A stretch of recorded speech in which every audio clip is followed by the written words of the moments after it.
صباح الخير. الفيديو ده بقالي 3 سنين بجد عايز اعمله. وليه 3 سنين؟ لان العربية معايا علشان اعمل الفيديو ده لازم تكون تمت 3 سنين او قربت على 60,000 كيلو. وفعلا العربية هنا لو انتوا هتبصوا هتلاقوا ان انا ابتديت خلاص ادخل على 60,000 زي ما انتوا شايفين، وعشان كده ابتديت اقول خلاص جاء وقت ان انا اعمل الفيديو ده. الفيديو ده اساسه ايه؟ ان انا اقول بعد 3 سنين العربية فعلا هل الخامات بتاعتها تحملت وبقت كويسة معايا، ولا للأسف الخامات جرى فيها حاجة. طيب احنا هنمسك الموضوع ده واحدة واحدة، وطبعا انا هشتغل بمايك بروفيشنال اللي هو الزوم زي ما انتوا شايفين، علشان نقدر نسمع الحاجات اللي ممكن تمام تكون اتأثرت في اي عربية بعد فترة من الوقت. هتنقل للمايك الزوم ده اللي انا المايك بتاع الموبايل هو اللي انا بتكلم بيه شوية، وهتنقل للمايك الزوم ونسمع كده كل حاجة حصل فيها ايه في خلال ال3 سنين دول.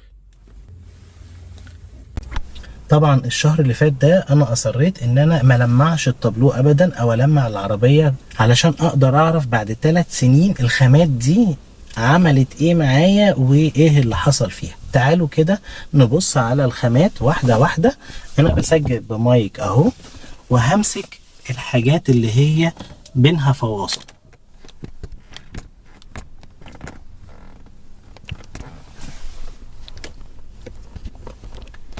انا هنا ملاحظ ان الصوت مفيش صوت. تعالوا نمسك كده. لغاية دلوقتي التابلو بعد 3 سنين تمام. بركن في الشمس، بركن في اوقات كتيرة قوي بنسى احط الشماسة زي ما هو ككواليتي الجلد.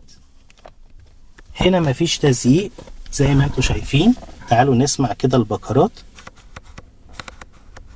سليمة هنا زي ما انتوا سامعين، زي ما انتوا شايفين كده.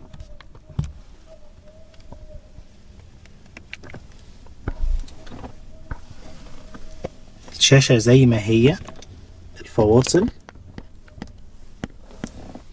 مش عارف واضح.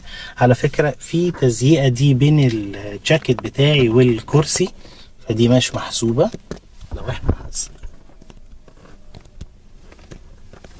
زي ما انتوا شايفين هننزل تحت كمان ونبص كده.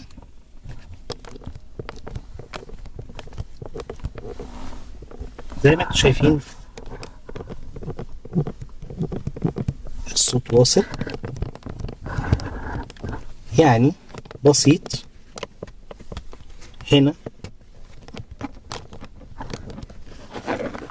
انا سايب كل حاجة زي ما هي بدون تلميع. هتشوفوا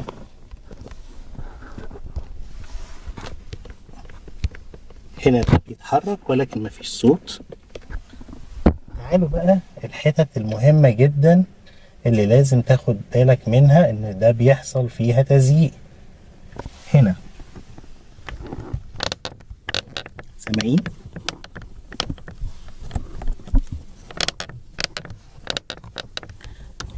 حصل بقى عندي مشكلة. تمام، الزرار ده شايفين، مع اني انا ما بفتحش الازاز كتير ولكن انا في ريشة منه اتكسرت.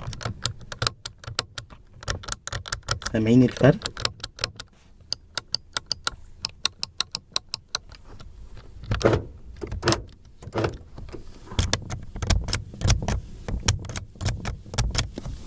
بركز لكم على الحاجات هنا. هو احنا مش عارف واضح في الفيديو.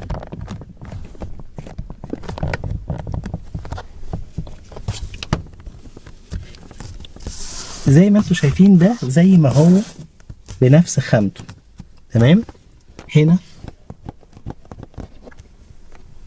في عيب تاني انا اخدت بالي منه واحب ان انا اوضحه لكم، ده مهم جدا. شايفين هنا في فراغ، لو في حشرة او دبانة بيدخل الفراغ من هنا، وده مش فاهم ليه سببه، ليه مفيش كاوتش بيمنع ان تدخل اي حاجة هنا. يعني انا متهيألي لو فكينا دي هنلاقي فيه كمية حشرات واقعة تحت.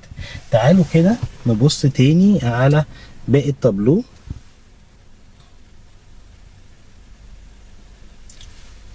بصوا هنا ده الدرج،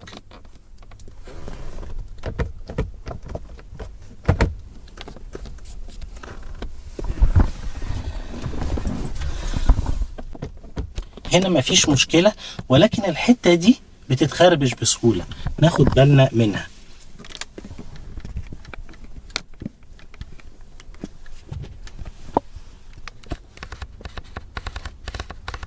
بص على حاجات تانية،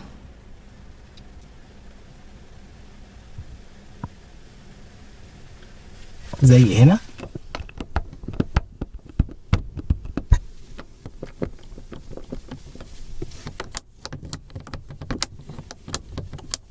سامعين؟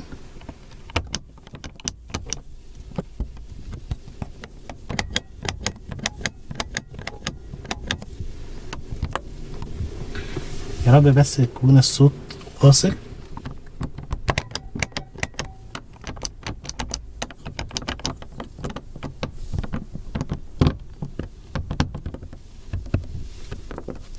عندي حاجة بتحصل كتير جدا، ودي هوريها لكم.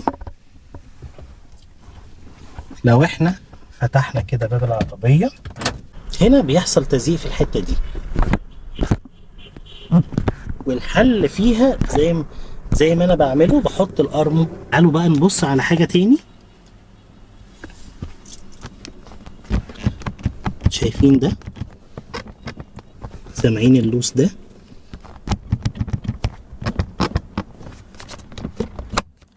دي ما اتكسرتش، وقبل كده كانت الشفة دي بتتكسر معايا في عربيات تانية،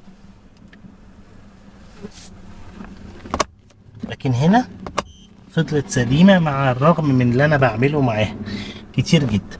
هنا الجلد هنيجي نبص كده، والفروقات بين الجلد زي ما هو بنفس خامته، ولكن ممكن تسمع فيه لو اي احتكاك بتسمع التزييقة دي.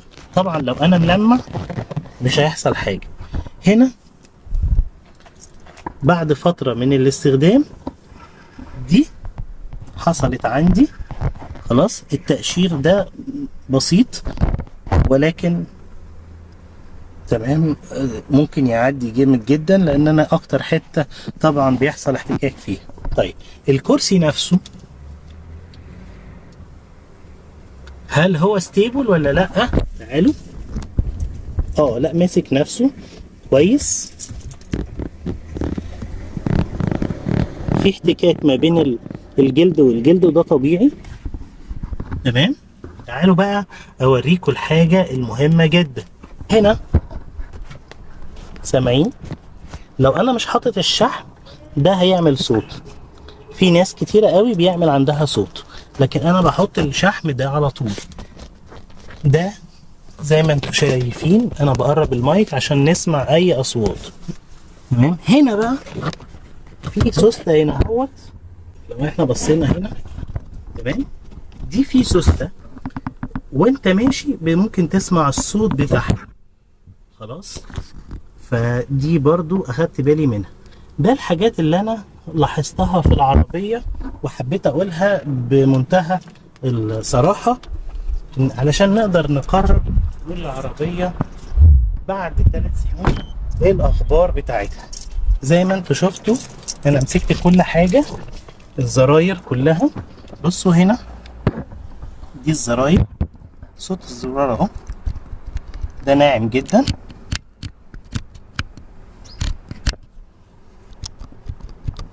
كل ده الريش دي مفيش حاجة منها اتكسرت خالص الحمد لله.